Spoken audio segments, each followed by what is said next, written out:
Perbankan Islam, adakah ianya scam? Seorang Muslim yang baik akan cuba memastikan setiap benda yang dia lakukan bertepatan dengan agama, bertepatan dengan Al-Quran dan Sunnah. Dia akan pastikan transaksi dia dalam kewangan sebagai contoh adalah halal dan tak terlibat dengan benda yang tak patuh syariah. Hari ini saya nak sentuh berkaitan Islamic Banking ataupun perbankan Islam. Umum mengetahui kalau dah ada label patuh syariah, buat apa nak pening kepala fikir lebih? Ikut je lah. Nanti di hujung video ni saya akan sentuh berkaitan isu tersebut. Tetapi satu perkara yang anda perlu tahu, dah mula ada suara-suara yang tidak berpuas hati dengan perbankan Islam dan perdebatan antara kedua-dua pihak ini. Yang satu menentang Islamic Banking, yang satu lagi mempertahankan Islamic Banking, kadang-kadang sampai kepada label-melabel, sindir-menyindir yang sebenarnya hanya buat sakit mata sahaja dan buat orang sakit hati. Saya memulakan kajian saya dan ini mungkin adalah antara perkongsian pertama saya berkaitan hal ini. Dalam perjalanan saya mencari jawapan, saya jumpa satu video yang dihasilkan oleh IFG atau Islamic Finance Guru yang saya kira dan lihat memberikan satu penjelasan yang komprehensif berkaitan isu ini. Sedikit latar berkaitan dengan IFG. Anda boleh pergi ke laman web mereka iaitu islamicfinanceguru.com. Dalam laman web tersebut, kita difahamkan bahawa IFG bermula pada tahun 2015 oleh Ibrahim dan Mohsin yang terlibat secara sukarela selama 4 tahun sebelum memutuskan untuk menjadikan IFG secara full time. Matlamat mereka adalah membantu komuniti Muslim mendapat khidmat kewangan yang lebih baik. IFG kini menerima lebih daripada 100,000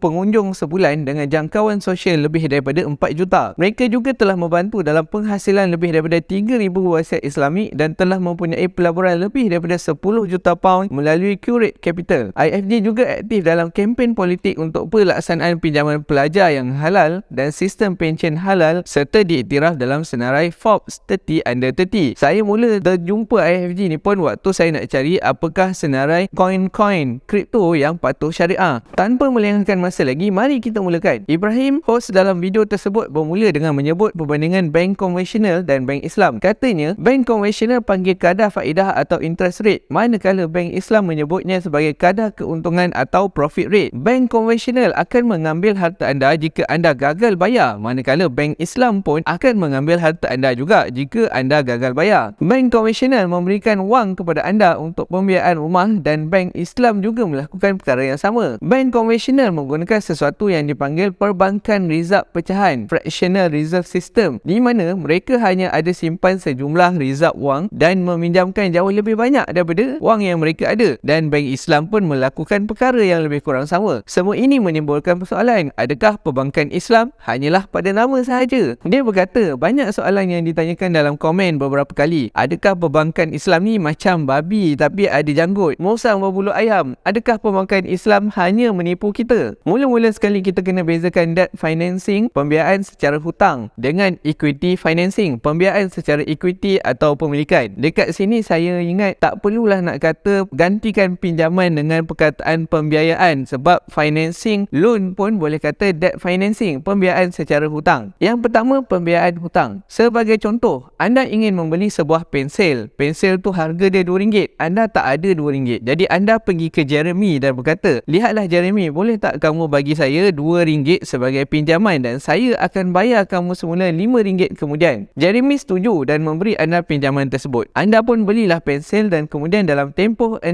bulan hingga setahun, anda bayar balik RM2 dan tambahan RM3 sebagai faedah. Itu contoh pembiayaan hutang, debt financing. Ini pula adalah equity financing. Jadi anda pergi kepada Bilal dan berkata, lihatlah Bilal, saya tak ada RM2, saya hanya ada sekitar 50 sen. Macam mana kalau kita bekerjasama? Anda beli bernilai RM2.50 dan saya sumbangkan 50 sen untuk dapatkan pensel berharga RM3 tersebut. Selepas itu, saya akan beli pemilikan anda yang bernilai RM2.50 tadi dan akan turut membayar sewa untuk pensel tersebut, yang mana kita bersetuju bahawa secara keseluruhannya Bilal akan mendapat total RM5. Secara komersial itu nampak sama, tapi apa perbezaannya? Perbezaan dia adalah Bilal mengambil risiko untuk memiliki pensel tersebut. Jadi jika pensel itu rosak rosak, Bilal akan kehilangan RM2.50 dan dia tak mendapat peluang untuk menuntut apa-apa sewa juga kerana apa yang anda sewakan jika ia tidak wujud. Dalam video Ibrahim daripada IFG tu, dia ada memetik surah Al-Baqarah ayat 275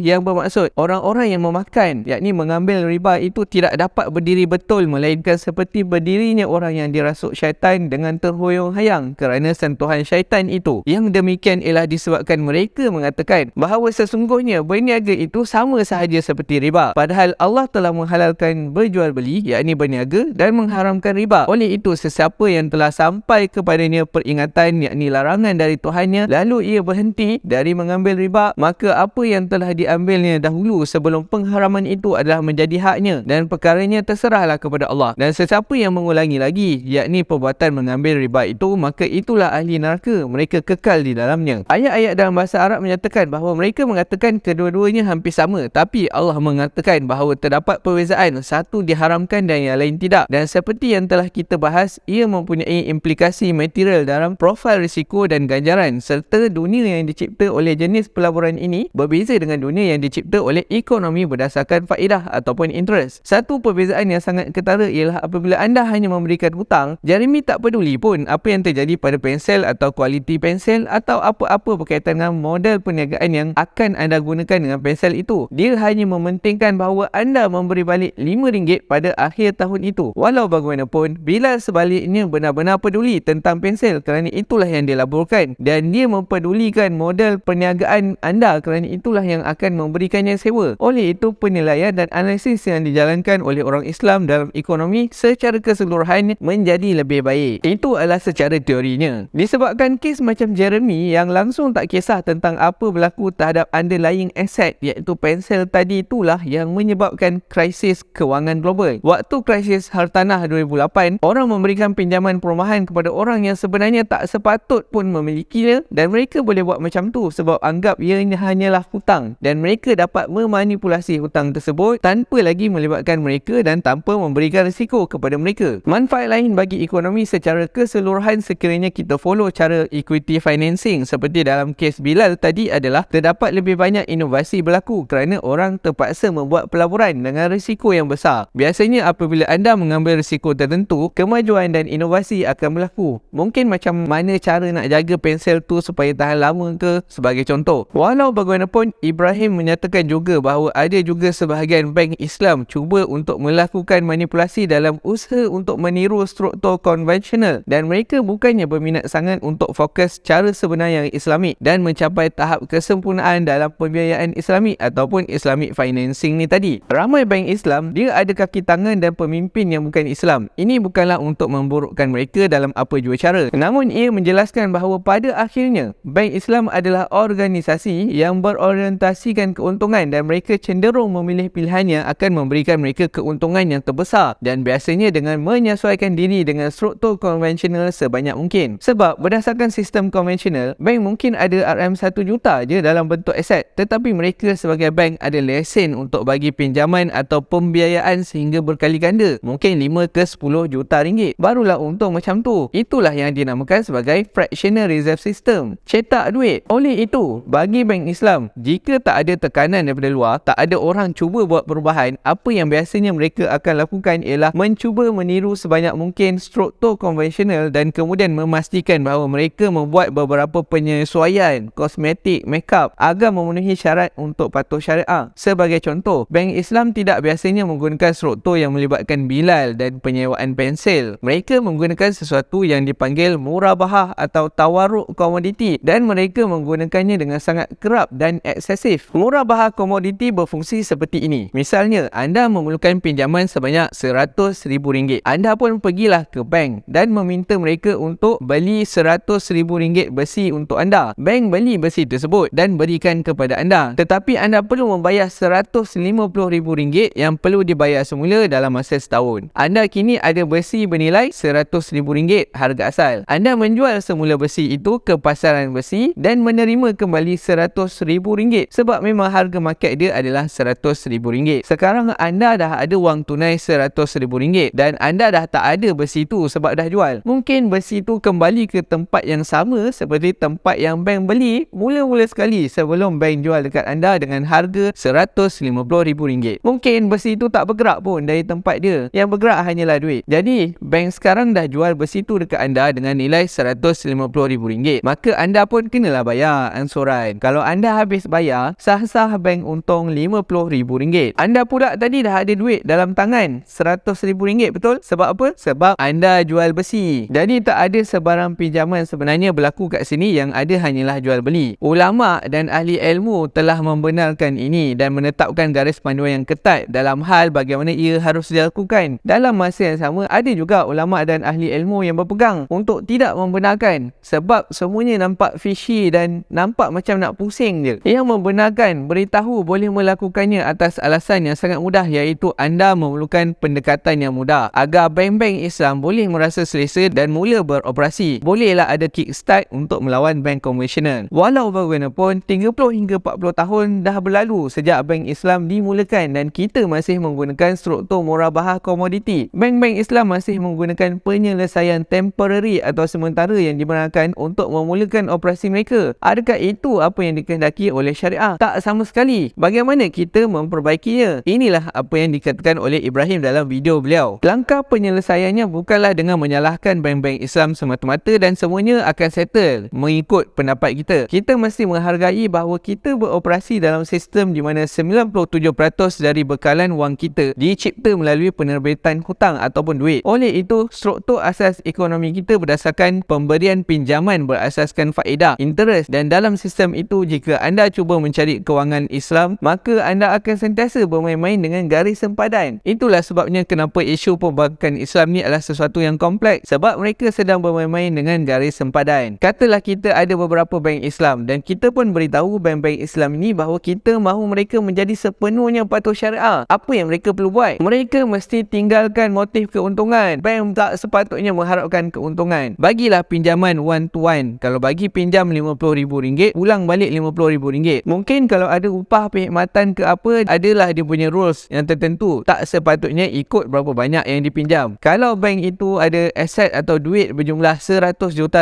dan bank tu pun dah bagi pinjam kepada orang lain sampai amount RM100 juta, bank-bank tak dibenarkan memberikan lebih banyak pinjaman sehingga wang yang dia dah bagi pinjam tu dapat balik, orang bayar balik, atau sehingga bank ni mendapat wang tambahan dari tempat lain. Barulah boleh dia bagi pinjaman sekali lagi. Itulah benda yang bank-bank ni perlu buat kalau betul-betul kita nak mereka jadi patuh syariah. Sebagai contoh, apa yang akan berlaku sebagai akibatnya? Islamic banking akan jadi limited. Oleh itu, kurang orang akan mendapat pembiayaan rumah. Kedua, kerana bank Islam pada dasarnya hanyalah penyewa besar, mereka tak lagi menjadi bank. Mereka perlu mengenakan sewa pada kadar pasaran, dan apabila mereka melakukannya disebabkan supply kurang, harga pembiayaan Islam akan meningkat dan makin ramailah orang yang nak kata Islamic bank ni menindas kita. Semua ni disebabkan oleh tekanan yang kita berikan kepada bank-bank Islam. Sementara itu pula, bank-bank konvensional masih gembira mencetak wang, mereka masih gembira mengeluarkan hutang, dan mereka masih gembira menaikkan harga rumah sebagai hasil daripada hutang tersebut. Oleh itu, harga rumah akan terus meningkat dan lebih banyak orang Islam sekarang duduk di tepi padang dan terpinggir dari pasaran. Mereka yang mampu membeli rumah akan membayar lebih banyak daripada sebelumnya. Adakah semua ini halal? Ibrahim cuba menjelaskan lagi. Apa yang diberitahu bukanlah argumen atau alasan untuk kata biarkan je lah bank-bank Islam ni. Apa yang dia nak cuba jelaskan di sini adalah kesan dari cuba menghancurkan bank-bank Islam dan kemudian cuba cipta struktur lain dalam sistem konvensional yang tidak Islami. Kita akan berakhir dengan solusi yang lebih buruk atau sama buruknya dengan yang kita miliki saat ini. Jadi apa solusinya? Dalam video tersebut juga Ibrahim memberikan satu senario atau keadaan. Katakanlah ada sebuah kelab malam ni dan anda pun mulai berkempen. Kempen apa? Kempen untuk mendapatkan ruang solat di dalam kelab malam tersebut. Alasannya adalah sebab anda kena sembahyang. Mana-mana pun mesti kena sembahyang. Jadi kat kelab malam pun kenalah ada surau. Ini kalau kita dengar senario ini memang dengar tak masuk akal. Jadi kalau berjaya pun dapat ruangan untuk solat dalam kelab malam tu, ada surau dalam kelab malam, itu hanyalah pencapaian kecil dan relatively sangat tak signifikan. Oleh sebab itu, penyelesaian bagi masalah ini adalah dengan mengubah struktur sistem ekonomi kita secara keseluruhan dan membuatnya lebih Islamik. Kita sebagai komuniti Muslim, kita harus memikirkan dan memperjuangkan idea-idea untuk mengubah struktur sistem ekonomi kita agar lebih Islamik. Nanti saya akan tambah apa yang saya fikirkan. Buat masa sekarang saya explain je dulu apa yang video Ibrahim dari IFG ni ceritakan. gunakan. Ibrahim sekali lagi memberitahu bahawa sistem kewangan semasa yang kita gunakan sekarang mempunyai kelemahan yang perlu diperbaiki. Kita perlu mempunyai kempen dan usaha untuk mengubah struktur ekonomi kita. Kita harus memastikan produk kewangan Islam yang dibuat bukan sahaja memenuhi syarat patuh syariah tetapi juga mempunyai impak positif dalam masyarakat. Akhir sekali, kita masih perlu menggunakan bank Islam kerana ia adalah penting dalam masyarakat kita tetapi ia masih perlu diperbaiki. Ibrahim berkata, kita seharusnya tetap menggunakan bank-bank Islam tetapi dengan mengingatkan mereka bahawa mereka perlu membersihkan praktik mereka dan melakukan sesuatu yang benar-benar bermanfaat bagi masyarakat. Kita tak boleh nak mengharapkan bank-bank Islam untuk mengubah dunia atau bahkan diri mereka sendiri dengan cepat kerana hal itu tidak akan terjadi dalam waktu yang singkat. Kita seharusnya tidak berharap bahawa bank-bank Islam akan memimpin revolusi dalam kewangan Islam dalam masa yang singkat sebab bank-bank Islam saat ini mungkin sudah tua dan lambat serta dipenuhi dan dipimpin oleh orang-orang yang mungkin bukan orang yang tepat untuk memimpin perubahan dalam hal ini. Bank Islam ada yang menggunakan teknik kewangan untuk meniru struktur konvensional dan kita tidak boleh mengabaikan fakta bahawa bank Islam adalah organisasi yang berorientasikan keuntungan. Oleh itu, mereka akan mencari pilihan yang memberikan keuntungan terbesar yang biasanya dilakukan dengan meniru struktur konvensional sebanyak mungkin. Berbalik kepada senario kelab malam tadi, poinnya di sini adalah bukan untuk berusaha bina surau dalam kelab malam tetapi cuba usahakan supaya tak ada kelab malam yang dibina. Wujudkan sistem yang patuh syariah secara keseluruhannya. Kalau benda tu belum berlaku, itulah tanggungjawab kita. Kita kena berusaha sedikit demi sedikit ke arah itu. Inilah perjuangan yang akan dinilai di akhirat kelak. Begitulah apa yang disampaikan oleh Ibrahim dari IFG dalam video YouTube tersebut. Komen saya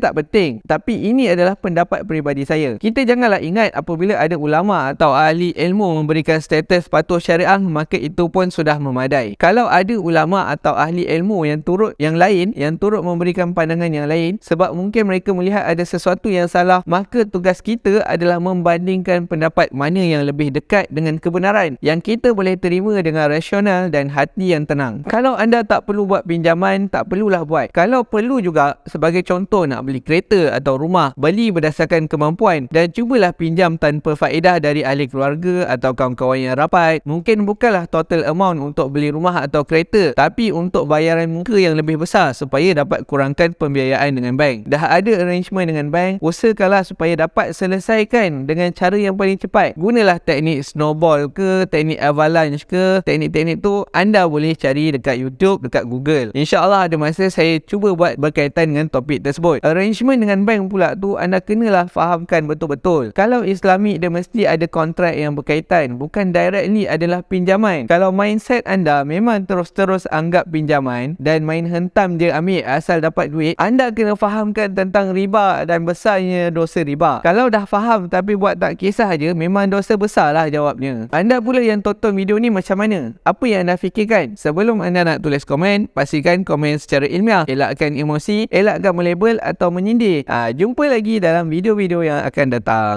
Kalau anda berminat dengan konten-konten seperti ini, komen juga pada ruangan komen dan jangan lupa tekan butang like, subscribe dan notification agar anda tak terlepas video-video lagi daripada saya.